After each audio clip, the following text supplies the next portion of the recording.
आज परत एकदा अंतरवली सराटीमध्ये पत्रकार परिषद झाली। महाराष्ट्रातील पुढाऱ्यांनी लाडावून ठेवलेले लाडोबा आज प्रचंड गोंधळलेले, चिडलेले, अस्वस्थ झालेले महाराष्ट्रानं बघितलं। या मनोज जरांगेंचा रोख पहिल्यांदा चवनरावजी भुजबळ साहेबांकडे म्हणजे नाशिककडे होता। पुन्हा त्यांचा रोख देवेंद्रजी फडणवीस साहेबांकडे होता।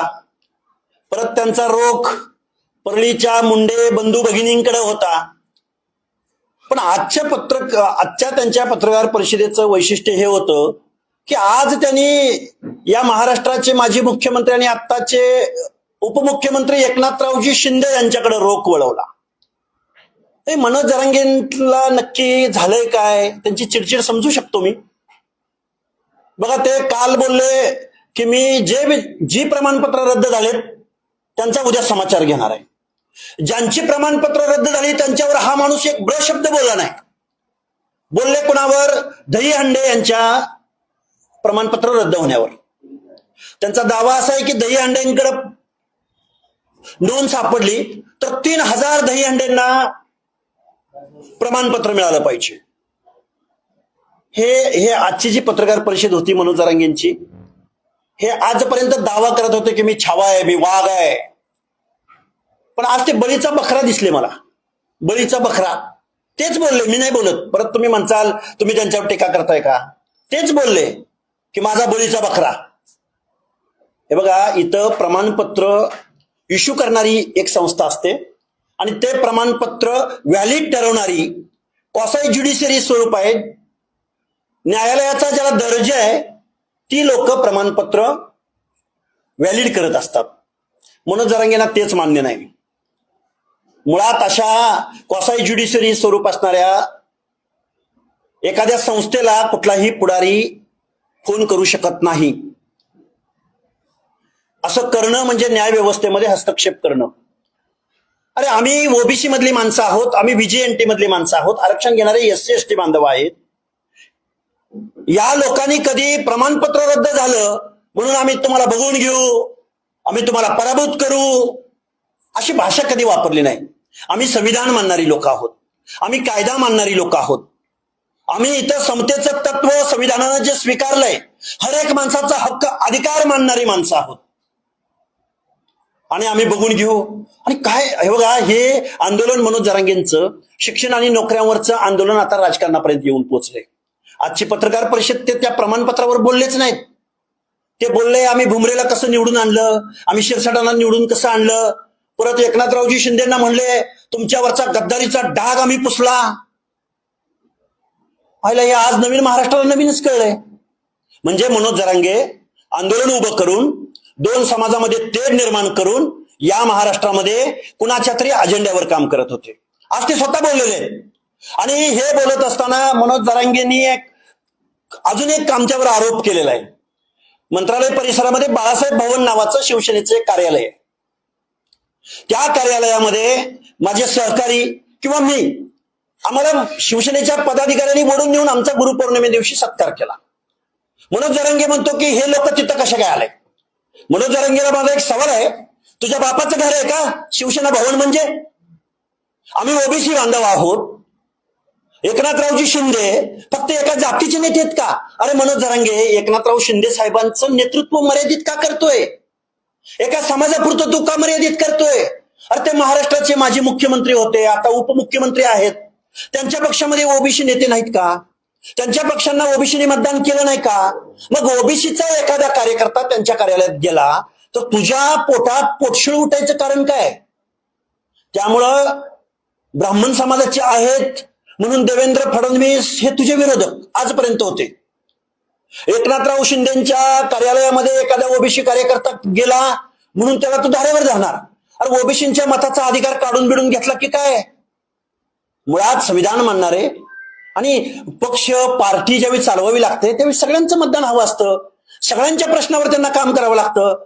मुळात एकनाथरावजी शिंदे साहेबांना माझं सांगणं आहे, देवेंद्रजी फडणवीस साहेबांना माझं सांगणं आहे, आणि ते लाड वगैरे ही जी मंडळी आहेत त्यांच्याकडे सारखं ये जा ये जा ये जा करत असतात। काय ते आपल्याकडे म्हण आहे, गाडाव मेलं गजानन, शिंगरू मेलं येरझाऱ्यानं. काय काय लाडची भूमिका काय? तुम्ही वारंवार तिकडे जाता म्हणजे तुम्ही त्याला फसवायला जात होता का? ते काय म्हणतायत हे सरकारला तुम्हाला सांगता येत नाही, आणि सरकार काय निर्णय घेत ते मनोज जरांगेला कळत नाही. आज मनोज जरांगेंनी ज्या भाषेमध्ये माननीय छगनराव भुजबळ साहेबांचा उल्लेख केला, ज्या भाषेमध्ये चंद्रशेखर बावनकुळे साहेबांचा उल्लेख केला, ज्या भाषेमध्ये वडेट्टीवार साहेबांचा उल्लेख केला, ज्या भाषेमध्ये परळीच्या बंधू भगिनीवरती ते उल्लेख करत आलेले आहेत, ह्यांनी काय एका समाजाचा ठेका बिका घेतला काय हो? आणि एखाद्या समाजाची मागणी न्याय मागत असताना इतर समाजाला शिव्या देणं, श्राप देणं, तळतळाट व्यक्त करणं ही आंदोलनाची कुठली भाषा आहे हो? मला वाटतंय शिंदे साहेब, फडणवीस साहेब, तुम्ही पुढे आलं पाहिजे. आणि हे जे तुम्ही लाडावून ठेवलाय ना लाडोबा, ह्या लाडोबाला आरक्षण कुठून सुरुवात होतं, आरक्षण कुणाला दिलं गेलं, आरक्षण का दिलं गेलं हे एकदा समजावून सांगण्याची गरज आहे. नाहीतर महाराष्ट्रातलं जे सामाजिक स्वास्थ्य आहे, आम्हाला प्रमाणपत्र दिलं नाही, अराजकाची भाषा बोलतो हा माणूस, आम्ही बघून घेण्याची भाषा बोलतो. मग ज्या ज्या या व्यवस्थेमध्ये महाराष्ट्रामध्ये जे मायक्रो ओबीसी आहेत, भटके विमुक्त आहेत, मग त्यांनी आता या महाराष्ट्रात राहायचं नाही का? आता ते छोटे छोटे छोटे समूह आहेत, मग त्यांच्यावर हा दादागिरी करणार का? त्यांच्या नेत्यावर हा दादागिरी करणार का? अरे तो सामाजिक न्याय माग ना. इथं लोकशाही आहे, इथं न्याय व्यवस्था आहे, इथे वेगवेगळे विभाग आहेत. मनोज जरांगेला लोकशाही मान्य नाही. मनोज जरांगेला इथं जे नेते काम करतात, पक्ष काम करतात ते मान्य नाहीत. मनोज जरांगेने गेल्या 2 वर्षाच्या कालावधीमध्ये कुणाच्या तरी राजकीय अजेंड्यावर काम केलंय, ते त्यांनी आज बोलून दाखवलंय. त्यामुळं इथल्या पुढाऱ्यांना माझं सांगणं आहे की इथं जे कास्ट स्क्रुटिनी करणारे आहेत, कास्ट व्हॅलिड करणारी जी मंडळी आहेत, त्यांच्या कामकाजामध्ये तुम्ही दबाव टाकून हस्तक्षेप करू शकत नाही. हे कालच्या 3-4 प्रकरणावरून इथल्या न्याय व्यवस्थेनं दाखवून दिलेलं आहे. आमचा संविधानावर विश्वास आहे, आमचा व्यवस्थेवर विश्वास आहे, आणि आम्ही ओबीसी, विजयंती, एससी एसटी बांधवांनी कधीही व्यवस्थेला चॅलेंज केलेलं नाही. आम्हाला 6-6, 7-7 महिने कुटुंबातलं कास्ट व्हॅलिडिटी सर्टिफिकेट असून सुद्धा जर त्याची वंशावळ जुळवत असताना अडचणी निर्माण होत असेल तर आम्हाला ही सर्टिफिकेट मिळत नाही. सर्वात मोठी जी अडचण आहे ती जेनेलॉजी म्हणतात वंशावळीला. ही जेनेलॉजी जोपर्यंत जुळणार नाही तोपर्यंत कुणाला ही सर्टिफिकेट मिळणार नाही. त्यामुळे मनोज जरांगे, तू कुठल्या मूर्खाच्या नंदनवनात वावरतोयस आणि इथल्या व्यवस्थेला, संसदेला चॅलेंज करतोयस. तुला इथून पुढची, आणि तू नेहमी म्हणतो मी ह्याला पाडतो त्याला पाडतो, तुझे 25 आमदार पाडतो. तू विधान परिषदेला, विधानसभेच्या निवडणुकाला तू केलंच होतं ना आव्हान, कुणी ऐकलं तुझं? त्यामुळं, आणि राजकारणच करायचं ना मनोज जरांगेला, त्यांनी सरळ राजकारणात उतरावं, एखादा पक्ष जॉईन करावा, नाहीतर पक्ष काढावा. पण असं संविधानाला चॅलेंज करू नये. ओबीसीच्या मनात भीती निर्माण होईल अशी भाषा बोलू नये. ओबीसीच्या नेतृत्वावर तोंडसुख घेण्याचा प्रयत्न करू नये. नाहीतर ओबीसी बांधव सुद्धा या सर्व गोष्टींवरती विचार करतील आणि जा विचारतील, प्रश्न विचारतील. पत्रकार परिषद घेतलेली आहे. मनोज जरांगे पाटील एकनाथ शिंदेबद्दल बोलले, तुम्हाला नेमकं काय वाईट वाटलं की एकनाथ शिंदेबद्दल बोलल्यावर तुम्हाला काय राहणार? एकनाथ शिंदे महाराष्ट्राचे उपमुख्यमंत्री आहेत. एकनाथ शिंदेला आम्ही मतदान करत नाही का? एकनाथ शिंदेचे प्रवक्ते आहेत ना त्याच्यावर. अरे मी बोलू नये असं कुणी सांगितलंय? माझा काय अधिकार कुणी काढून घेतला काय? तुम्हाला काय वाईट वाटलं? अरे मला वाईट वाटायचा काय प्रश्न आहे? महाराष्ट्राच्या उपमुख्यमंत्री पदावर 12-13-14 करोड जनतेच्या, ओबीसी समाजात हा मेसेज चुकीचा का बरं कसला चुकी जातोय? हा माणूस डे 1 पासून, 1 मिनिट तुम्ही हे बघा माझं उत्तर घ्या ना. ते मानतील नाही मानतील, मला मनोज जरांगेच्या मागणीमध्ये कशी खोट आहे हे मला तुम्हाला दाखवून द्यायचं आहे. झाले एक्सपोज, मी सांगतो ना, एक्सपोज झालेले आहेत. म्हणून मनोज जरांगे कबूल केलेला आहे. एकनाथ शिंदे साहेबांनाही माझं सांगणं आहे, तुम्हाला राजकारण करायचं असेल तर एकनाथ शिंदे साहेबांनाही ओबीसी बांधवांना बरोबर घ्यावं लागेल ना. मनोज जरांगेच्या सांगण्यावरनं जर ते राजकारण करत असतील तर ते घरी बसतील. आता ओबीसीचा मताचा अधिकार काढून घेतला कोणी, आणि मला आमची भूमिका मांडायला आम्हाला संविधानानं, लोकशाहीनं स्वातंत्र्य दिलंय ना. आमच्यावर कशाला मर्यादा आणताय? त्यांचे प्रवक्ते, त्यांचे हे. अरे मी एक ओबीसी आंदोलक आहे आणि मला बोलायचा अधिकार आहे ना. प्रश्न तोच राहतोय की एकनाथ शिंदेवर टीका केल्यावर तुम्हाला काय वाईट वाटणार ना? प्रश्नच नाही, वाईट वाटणार. आमच्या ओबीसी मधले आमचे सहकारी, मी स्वतः सुद्धा, आम्ही बाळासाहेब भवनमध्ये गेलो म्हणून आजची प्रेस फक्त एकनाथ शिंदेवर टीका करणारी होती की आम्ही फक्त गुरुपौर्णिमे दिवशी त्या फुटपाथवरून जात होतो आणि त्यांच्या पदाधिकाऱ्यांनी आत बोलून आम्हाला फक्त बुके दिला. ह्याच्या बापाच आहे ते शिवसेना भवन, बाळासाहेब भवन, काय याची खाजगी प्रॉपर्टी आहे का? जाऊ शकत नाही इतर लोक कोण त्या भवनमध्ये? काय बोलण्याचा काय स्तर आहे त्याचा? आम्ही जाऊ शकत नाही. एका बाजूला मनोज जरांगेला तुमच्याबद्दल प्रश्न विचारला म्हणतात की त्याला मोजतच नाही. अरे नाही मोजू दे. तुम्ही काय त्यांनी नाही मोजलं म्हणून आम्ही आमचं आंदोलन थांबवायचं? आम्ही ओबीसी बद्दल बोलायचं नाही असं तुमचं काय म्हणणं आहे का?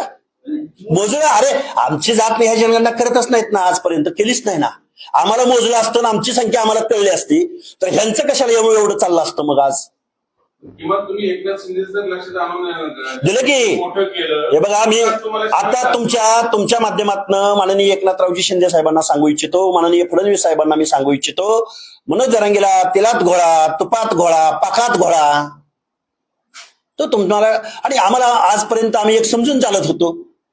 अरे किती त्या परळीच्या बंधुभावाला, अरे ते कधी बरं शब्द बोलत नव्हते याच्यावर, किती टार्गेट केलं त्या छगनरावजी भुजबळ साहेबांना, जे अर्ध्या लोकसंख्येच्या बाजूने ओबीसी आरक्षणाबद्दल बोलत होते, त्यांनाही आज अर्वाच्य भाषेमध्ये एक शब्द प्रयोग केला त्यांनी. अरे काय मनोज जरांगे, काय आंदोलन, काय बोलण्याची भाषा? हा महाराष्ट्र आहे.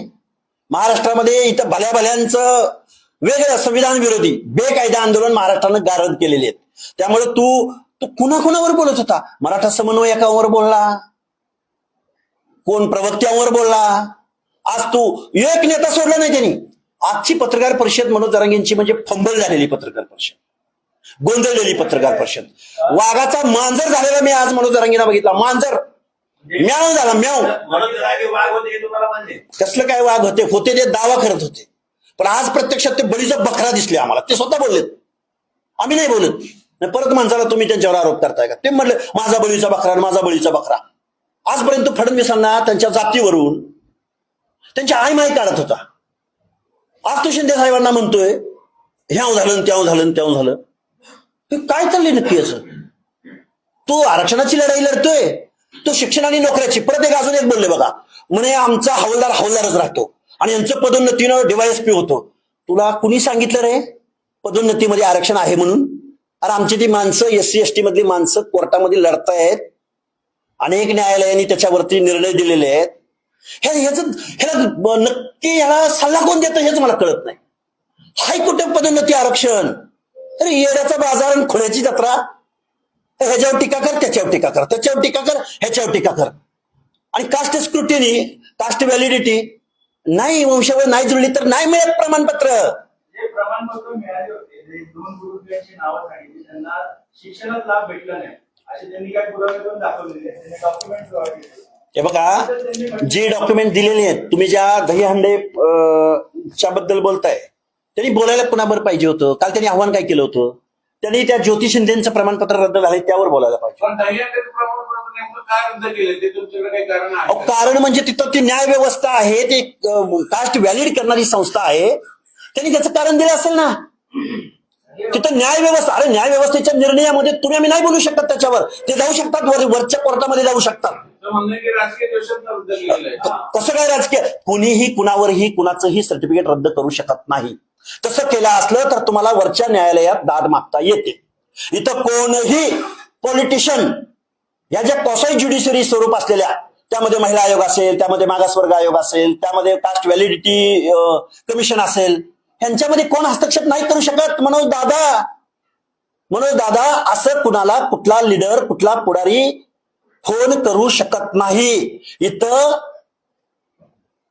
पुरावे लागतात, पुरावे. असं आहे सर, तुम्ही सगळी पत्रकार परिषद जर मनोज जरांगे पाटलांची बघितली असेल तर त्यांचं एक म्हणणं आहे, नोंदी शोधल्या सरकारने, सर्टिफिकेट पण दिले सरकारने, मग आता ते नेमके कायद्याच्या कचाट्यात टिकत का नाही?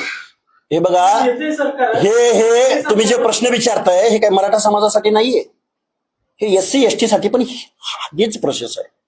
आमच्या SC बांधवानं जरी सर्टिफिकेट काढलं तरी ते व्हॅलिड व्हावंच लागतं. सरकारची जबाबदारी कशी? अरे सरकार कसं कास्ट प्रमाणपत्र सरकार कसं देऊ शकतं? तुम्ही समजून घ्या ना कुणीतरी. मनोज जरांगे पत्रकार परिषद घेतात, ते तुम्हाला बघत सुद्धा नाही, तुमच्या प्रश्नाला उत्तर सुद्धा म्हणजे मी आंदोलन ऐकून तर घ्या, तुम्ही सवय करा. ते तुमच्यावर बोलत नाहीत. त्यांनी पत्रकार परिषद घेतली, तुम्ही घ्यायची.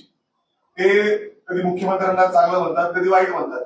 तुम्ही आतापर्यंत वाईट म्हणत होते, शिवाय देत होते. कुणाला? परंतु सगळ्यांना मुख्यमंत्री मी कुणाला नाही शिवाय दिल्या. मी वैचारिक भूमिका मांडत आलोय. मी कधी कुणाला शिवी दिली नाही. म्हणजे तुम्ही त्याच्यावर टीका केली. आज तुमची कधी अचानक शिंदे एवढे चांगले कसे झाले? कोण नाही, शिंदेबद्दल ते बोलले, ते वाईट बोलले, हे संविधान विरोधी बोलले. त्यांना अधिकार नाही बोलायचं. कुणाचा असू दे ना, मग मी बोलतोय ना, मी सांगतोय ना, ओबीसी बांधव एकनाथ शिंदेच्या कार्यालयात जाऊ शकत नाहीत. तर आज त्यांची मग तुम्ही पत्रकार परिषद ऐकली नाही. हे असं आहे, हे तुम्हाला घेऊन नाही बोलले. कुणाला? आम्ही दोघंच गेलो होतो ना.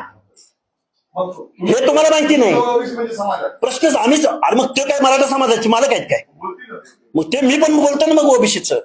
तुम्ही असं हे नका करू. प्रश्न असा आहे की त्यांनी भाजपवर बोलावं, तुम्ही डिपेंड करावं, त्यांनी शिंदेवर बोलावं, तुम्ही मग इकडे. मी असलं बोललो. मी काय म्हणतोय, हे बघा, राजकारण आहे.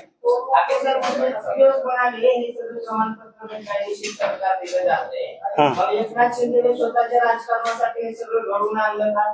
कारण ज्या पद्धतीने मनोज जरांगे यांनी शिंदेवर आम्ही विश्वास ठेवला, गद्दारीचा शिक्का पुसला आणि त्याने आमचा घात केला. हे बघा, त्याच्या राजकीय स्वार्थासाठी सरकारमध्ये राहून एकनाथ शिंदेने मनोज जरांगेंच्या सांगण्यावरनं हे स्पष्ट होतंय की त्यांनी 2 वर्ष जी आंदोलनं केली, 2 वर्ष जे निवडणुकामध्ये भूमिका बजावल्या, त्या कुणाला तरी पाडण्यासाठी आणि कुणाला तरी निवडून आणण्यासाठीच त्यांनी भूमिका बजावल्या. त्यांना आरक्षणाची लढाई लढायची होती, तर त्यांनी आरक्षणापुरतं बोलायचं होतं ना. एकनाथ शिंदेने फायदा घेतला का? एकनाथ शिंदेनी फायदा घेतला का? तेच सांगतायत ना की शिंदे साहेब तुमच्या शिरसाटांना निवडून आणलं, बुमरेंना निवडून आणलं, पराभूत कुणाला केलं? तर खैरेंना पराभूत केलं, ओबीसींना पराभूत केलं. ऑफकोर्स. मग मी तेच त्यांना सांगतोय, उपरती करून देतोय की हा माणूस या महाराष्ट्रामध्ये सामाजिक दुही निर्माण करून कुणाचा तरी राजकीय अजेंडा सेट करण्यामध्ये काम करत होता. त्याला आरक्षणाचं काही पडलेलं नव्हतं. पण जरांगेंनी जर शिंदेचा अजेंडा सेट केला तर तुम्ही शिंदेचा समर्थन का करता? समर्थन म्हणजे मी समर्थन करत नाही, मी त्यांचा बचाव करतोय की जर एकनाथ शिंदे जर उपमुख्यमंत्री पदावर असतील तर त्यांच्या कार्यालयामध्ये महाराष्ट्रातला कोणीही माणूस जाऊ शकतो. ह्याच्या पलीकडे मी दुसरं काय समर्थन केलंय? तुमची बाजू मांडणे बाजू मानतील नाही म्हणतील, पण आम्ही ओबीसी म्हणून जायचं नाही का तिथं? तुम्ही गेल्याचं तुम्ही सांगण्याऐवजी तुम्ही शिंदेचं समर्थन करा. समर्थन कुठं? मी अरे तुम्ही ऐकलं नाही माझी प्रेस, परत काढून बघा. आमचे सहकारी आणि आम्ही बाळासाहेब भवनमध्ये गेलो होतो, त्याच्यावरून त्यांना आज एवढी आग पाकड केली की रिॲक्शन बोलतोय. आम्ही अगोदर नाही बोललो. मी अगोदर एकनाथ शिंदेचं समर्थन करायला प्रेस घेतला का? मी रिॲक्शन म्हणून, प्रत्युत्तर म्हणून मी घेतोय. एवढं तरी लॉजिक तरी समजून घ्या. मला काय पडलंय त्यानं, कोणाला काय म्हणलं नाही म्हणलं ते. आम्ही ओबीसी बांधव नवनाथ वाघमारे काल आणि गुरुपौर्णिमे दिवशी मला ते ओढून घेऊन गेले होते. तेही कोण घेऊन गेले होते सांगतो. बाळासाहेब आमचे किसवे म्हणून एकनाथ शिंदेच्या पक्षाची विजयंती आघाडीचं काम बघतात महाराष्ट्राचं. ते मला म्हणले की हाके सर तुम्ही इथनं चाललाय, आज गुरुपौर्णिमा 1 मिनिट आत या. अरे बाळासाहेब भवन म्हणजे काय, कुणाचं काय खाजगी प्रॉपर्टी आहे का? गुरु शोधायला गेले. हा, गुरु शोधायला गेले. अरे गुरु शोधायला काय, गुरु शोधू शकतो ना, काय शोधू नये आम्ही गुरु? नवनाथ वाघमारेंचं तुम्ही नाव घेतलं, एका बाजूला नवनाथ वाघमारेंना शिवीगाळ धमकी दिली गेली, हा. त्याच्यावर तुम्ही बोललो ना, कुणी नाही सांगितलं, प्रेस घेतली नाही तर बोललो. तुम्हाला देतो, तुमच्या जर वाचण्यात आलं नसेल तर. टार्गेट केली की तुम्हाला का वाईट? अरे मी एकनाथ शिंदेच्या बाबतीत नाही बोललो. मी इथं वडेट्टीवार साहेबांचं नाव घेतलं, बावनकुळे साहेब. का माझ्यावर असं हेत्वारोप करताय तुम्ही? मी वडेट्टीवार साहेबांबद्दल बोललो, भुजबळ साहेबांबद्दल आरवाच्य भाषेत बोलला हे बोललो. असं नका करू. प्रश्न विचारा ना डायरेक्ट काय असेल तो. भुजबळ साहेब बघितले तर राष्ट्रवादीचे, एकनाथ शिंदे ते पक्ष राजकारण. मी ओबीसींच्या हिताची भाषा बोलतोय. यात काय ओबीसीचं आहे ना, प्रश्नच नाही. बाजू इथं तुम्ही मांडताय, भुजबळांची मांडताय. कालपर्यंत तुम्ही यांना नाही ते बोलत होता. कुणाला बोलावं लागेल ना? अहो मला एक सांगा, माझा प्रश्न, अहो माझी नाही भूमिका बदलत. मी काय बोललोय ऐका मी ओबीसी आरक्षणाबद्दल. अरे यार मी ओबीसी ओबीसीचं याच नेत्यांनी वाटोळ केलं असं तुमचं स्टेटमेंट आहे, आणि आज तुम्ही त्यांच्या समर्थनाला. मग मी काय वाटप केलं नाही म्हणलो का आज? मी काय मुद्द्यावर बोललो तुम्ही अंदाज घेताय का? मी काय मुद्द्यावर बोललो की त्यांच्या भवनमध्ये गेलो म्हणून हा टीका करतोय, एवढाच मुद्दा आहे का? मी काय असं काय, मी माझ्या भूमिकेत काय बदल केला? देतील. अरे आम्ही गेलो होतो ना म्हणून बोलावं लागतंय ना. आम्ही गेलो होतो, आमच्यावर बोला तो. ओबीसीचे नेते, विरोध करणारे नेते, आम्ही दोघंच गेलो होतो, आम्ही तिसरं कोण गेलो नव्हतं तिथं. काही बोलताय राव तुम्ही. झालं का? पण त्यांनी जे कास्ट व्हॅलिडिटीचे आरोप केले ते खरे आहेत का? कुणाचे कास्ट? जरांगेंनी जे आरोप केले ती जाणीवपूर्वक असं कोण कुणाला फोन करू शकत नाही, कोणाचं प्रमाणपत्र रद्द करू शकत नाही. तसा अधिकार कुठल्याही पॉलिटिशियनला नाही, कुठल्याही राज्यकर्त्या नेत्याला नाही. तिथं कास्ट व्हॅलिडिटी देणारी ही एक न्यायिक संस्था आहे, कमिशन आहे तिथं. त्यांच्या अधिकारात कोणच हस्तक्षेप करू शकत. असेल नेमकं कशामुळे रद्द झाला असतो? हे बघा, मी तुम्हाला अजून एक सांगतो तमाम महाराष्ट्रातल्या बांधवांना सांगतो. त्या हैदराबाद गॅजेटमध्ये काय आहे तर संख्या आहे. हैदराबाद गॅजेटमध्ये कुणाचं नाव नाही. एक सर्टिफिकेट किंवा एक नोंद सापडली म्हणजे त्या गावातले, त्यांचं म्हणणं काय आहे की त्या दहीहंड्यांचं रद्द झालं म्हणजे 3000 लोकांचं प्रमाणपत्र रद्द होतंय. म्हणजे एकाची नोंद सापडली म्हणजे 3000 जणांना तुम्ही सर्टिफिकेट देऊ शकत नाही. त्याला जिनॉलॉजी मॅच व्हावी लागते. मी माझं उदाहरण सांगतो.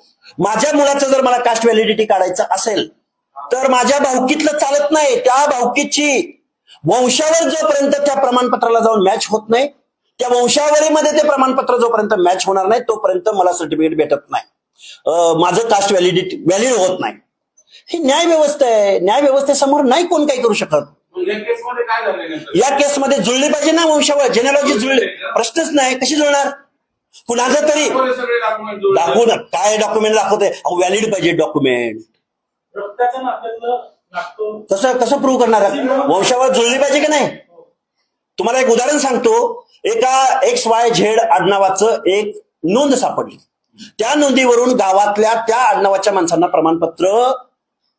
प्रमाणपत्र देईल कोण, पैसे देऊन काय करून, पण व्हॅलिड होत नाही. जोपर्यंत व्हॅलिडेशन करणाऱ्या त्या जबाबदार अधिकाऱ्याला जोपर्यंत ती वंशावळ जुळणार नाही, जोपर्यंत तुम्हाला ग्राम, जन्म पुरावा, जातीचा दाखला ही सगळी डॉक्युमेंट जी आवश्यक आहेत ती जोपर्यंत मिळणार नाहीत तोपर्यंत प्रमाणपत्र व्हॅलिड होणार नाही. पण सरकारने यामध्ये GR काढले 2000 वंशावळ सगळे बाजूला काढून ती पद्धतच बदलली सगळी. कोण 58 लाख नोंदीचा जो दावा करतोय मनोज जरांगे, 58 लाख जणांची वंशावळ काढायला महाराष्ट्र शासनाला काय करावं लागेल माहितीये का तुम्हाला? जरांगेला तर माहितीये का? 58 लाख नोंदींची वंशावळ कोण काढू शकतो? आणि कसं तुम्ही प्रमाणपत्र 58 लाख प्रमाणपत्र मागताय? काहीतरी चाललंय. कायद्याचं राज्य आहे इथं.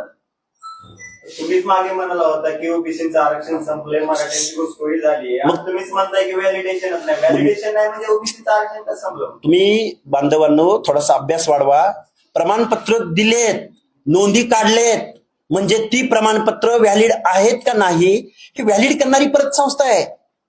तुमचं प्रमाणपत्र काढलं म्हणजे तुम्ही व्हॅलिड ह्या भ्रमात राहू नका. ते एसटीलाही राहता येत नाही, एसटीलाही राहता येत नाही, VJNTलाही राहता येत नाही. तुमच्या प्रमाणपत्राला चॅलेंज केल्यानंतर ते प्रमाणपत्र व्हॅलिडिटी कमिशनकडे जातं. व्हॅलिडिटी कमिशनला जर ते मान्य नसेल तर तुम्ही तो दावा करू शकत नाही. तुमचं प्रमाणपत्र रद्द होतं. जेवढी चॅलेंज झाली ही बेकायदा काढलीत आम्ही सांगतोय ना ही बेकायदा आहे. हे स्क्रुटिनी कमिटी समोर टिकत नाहीत, आम्ही वरडून सांगितलंय.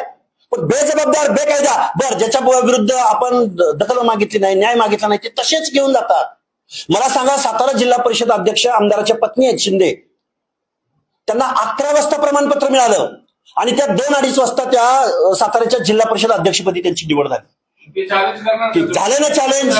सुनावणी चालू आहे, येईल आज उद्या निकाल. काल परवा दौंड मधल्या पाटील नावाच्या एका व्यक्तीचं रद्द झालंय. आता फक्त बातम्या झाल्यात मराठवाड्यातल्या 4. अशी कितीतरी प्रमाणपत्र रद्द झालेत. सांगलीमध्ये लढतायत लोक, सातारा पॉलिटिकल आरक्षण खाल्लं ओबीसीचं कोणत्याच्या दाखले देऊन त्यांना सगळ्यांना तुम्ही चॅलेंज करणार का? चॅलेंज जवळजवळ 90% लोकांना केलं गेलेलं आहे ऑलरेडी. आणि ते चॅलेंज करण्याचा अधिकार त्यांच्या विरोधामध्ये जी व्यक्ती उभी आहे, जी पराभूत झाली त्यांनाच अधिकार आहे. आम्हाला अधिकार असता तर आम्ही सगळे सरसकट चॅलेंज केले असते. हे समजून घेतले पाहिजेत, कायदे समजून घेतले पाहिजेत. कायदे समजून न घेता जर कोण आंदोलन कुणावर आरोप करत असेल तो मूर्खाच्या नंदनवनात वावरतोय असा माझा स्पष्ट आरोप आहे. ज्याला आरक्षण पॉलिसी, आरक्षण धोरण, आरक्षण कुणाला दिलं जातं, आरक्षण कुठून सुरू झालं ह्याचा अभ्यासच नाही, त्या माणसाने बोलूच नाही.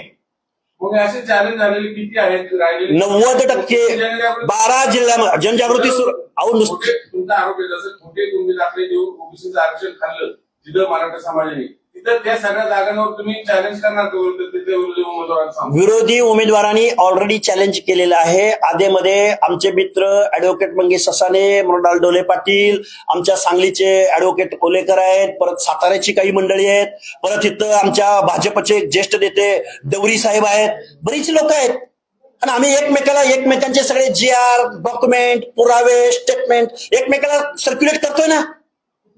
त्यामुळं हे जे काही बेकायदा सर्टिफिकेट वाटण्याचा प्रोग्राम, GR काढण्याचा प्रोग्राम महाराष्ट्र शासनानं जो अवलंबलेला होता, तो कास्ट स्क्रुटिनीला जात वैधता देणाऱ्या स्वायत्त न्यायिक आयोगाला हे मान्य नाही, की जे सुप्रीम कोर्टाला मान्य नव्हतं, जे संविधानात्मक अधिकार ज्या राज्य मागासवर्ग आयोगानं हे आरक्षण नाकारलं, त्यांना फाट्यावर मारून राज्य शासनानं GR काढण्याचे प्रयत्न केले, ते जात प्रमाणपत्र वैधता देणाऱ्या न्यायिक आयोगानं नाकारलेले आहेत. इथं संविधान श्रेष्ठ आहे, इथं कायदा श्रेष्ठ आहे, आणि या संविधानाला चॅलेंज करणाऱ्यांचे दात घशात गेलेले.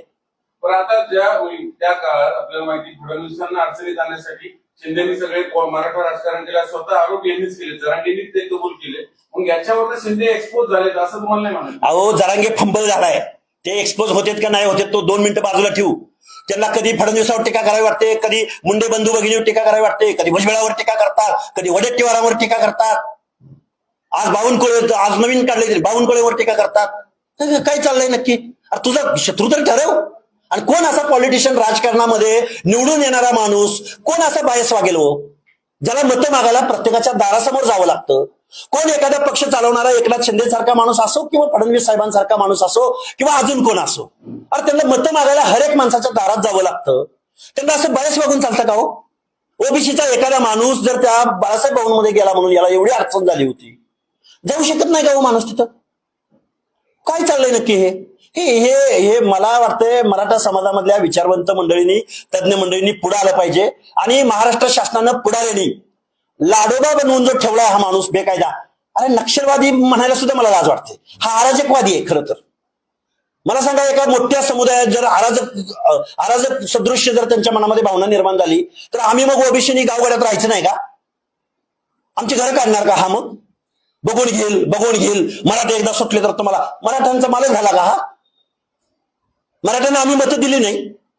मराठ्याचे 28-29 पैकी 22-23 मुख्यमंत्री मराठ्यांचे झाले, त्यांना आम्ही मतदान केलं नाही. काय बोलतोय हा? महाराष्ट्राची वीण उसवणारा, महाराष्ट्रात अराजक निर्माण करणारा, याला पहिले उचला. याच्यावरती काय कायदे लागू होत असेल तर.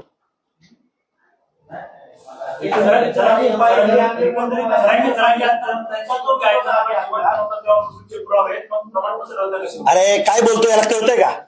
कुणाच्या आईचा नवरा शोधायला जातोय हा? मूर्ख माणूस आहे हा. त्यांनी शिवी दिली म्हणून मला शिवी द्यावीशी वाटत नाही. पण किती मूर्ख आणि किती बावळट माणूस आहे, गोंधळलेला माणूस आहे, हे यातून दिसून येतं आजच्या प्रेसमधून. अरे कोण? सगळेच जबाबदार आहेत. शरद पवार जबाबदार आहेत, रोहित पवार जबाबदार आहेत.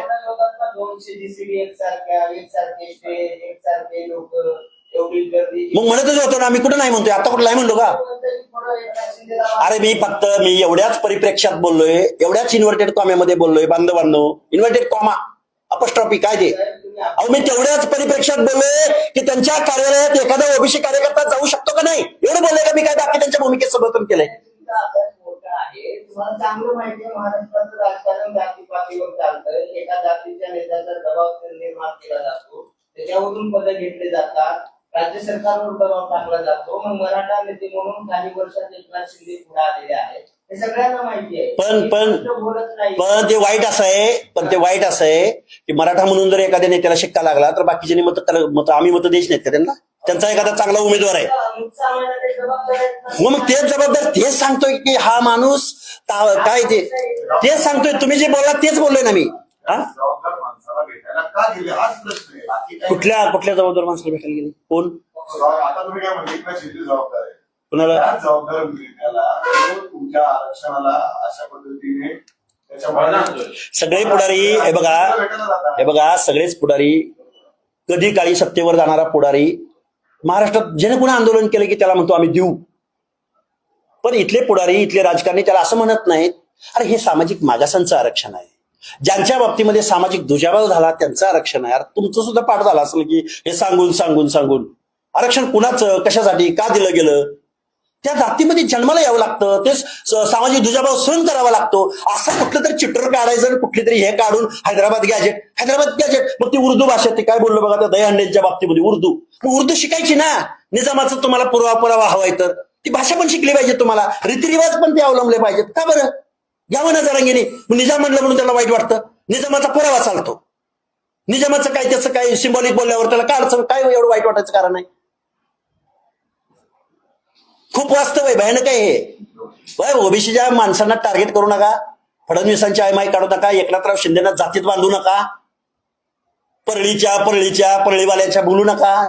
भुजबळ साहेबांना आज किती वाईट बोलले राव. एखाद्या माणसाला सद्सद विवेक बुद्धी, एखाद्या सज्जन माणसाला किती वाईट शिवी देतात तो हे माणसं. पण आज कोण एकदम शिंदेचं कसं काय पोट झालं? कुणाचे अहो मला शिंदेचा पोळका यायचं सोडा, 2 मिनिटं बाजूला ठेवा. पण तो बोलला काय की तुमच्या पक्षामध्ये हे ओबीसीचे नेते येतात कसे. अरे म्हणजे आम्ही महाराष्ट्रात राहायचं नाही का, जायचं नाही का कुणाकडे. तर ते झालं बाळासाहेब थोरात तुम्ही केलं मोदी शिंदे आतापर्यंत मराठ्यांचं राजकारण केलंय, जरांगी नावाचं माणसाला मोठं केलं, सगळं त्याचे राजकीय फायदे घेतले, मुख्यमंत्री बनले, म्हणजे ओबीसीच्या मुळावर उठले ते. त्या शिंदेचं कौतुक पुढारे कोण कौतुक केलेलं नाही. हाच जरांगी ज्या फडणवीसांना शिव्या देत होता 2 दिवसापूर्वीच त्याचं स्टेटमेंट आहे की फडणवीसांच्या बाजूनं, आणि आज परत तो त्यांच्यावर बोलतोय. काय जे शिंदे मराठ्यांचं राजकारण करतात त्याच्या पदं लागतात ते तुम्ही ओबीसी नेते म्हणतो, मग कसं नाही जाणार. ठीक आहे तुमचं मान्य, जाणार नाही उद्यापासून. आज नेमकं कोणाचं प्रवक्ता हेच कळत नाही. कोण? लक्ष्मण हाके ओबीसींचा प्रवक्ता आहे. कुणी कितीही काही प्रचार केला, कुणी काहीही आमच्यावर टाकलं, देवांपासून आमची भूमिका आहे हे बेकायदा आहे. आजही आमची तीच भूमिका आहे. आणि आम्ही कुणाला जावं, कुणाला भेटावं, काय नाही भेटावं, अजून तरी आमच्यावर कोणी मर्यादा घातलेली नाही. आम्ही लोकशाही राज्यामध्ये राहणारी माणसं आहोत.